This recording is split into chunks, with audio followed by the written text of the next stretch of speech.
বিয়ানীবাজার সরকারি কলেজের এক ছাত্রী বিগত 5 দিন ধরে নিখোঁজ বলে জানিয়েছেন তার পিতা মিসবাউদ্দিন। তিনি জানান, গত সোমবার তার অনার্স পড়ুয়া মেয়ে সকালে বাড়ি থেকে কলেজের উদ্দেশ্যে বেরিয়ে আর বাড়িতে ফেরেননি।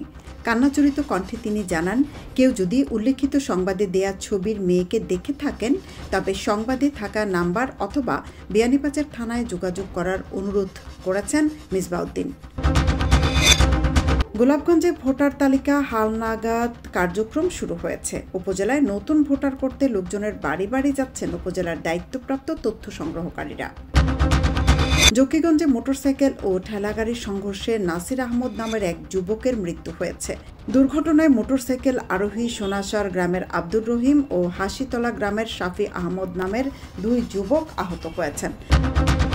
সিলেটের দক্ষিণ সুরমা উপজেলার সিলাম এলাকায় রিজেন্ট পার্ক রিসোর্ট হামলা, ভাঙচুর ও লুটপাটের ঘটনায় মামলা হয়েছে।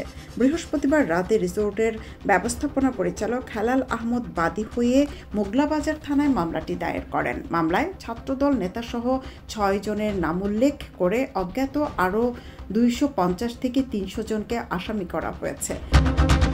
সিলেট সীমান্ত এলাকা দিয়ে অবৈধভাবে নানা ভারতীয় রয়্যাল এনফিল্ড মোটরসাইকেল সহ 2 ব্যক্তিকে আটক করেছে পুলিশ। তামাবিল মহাসড়ক হয়ে মোটরসাইকেলটি নিয়ে আসছিলেন আটক হওয়া 2 ব্যক্তি। বৃহস্পতিবার 23 জানুয়ারি টিলাগড় পুলিশ বক্সের টিএসআই মোহাম্মদ রিপন মিয়া ঘটনার সত্যতা নিশ্চিত করেছেন।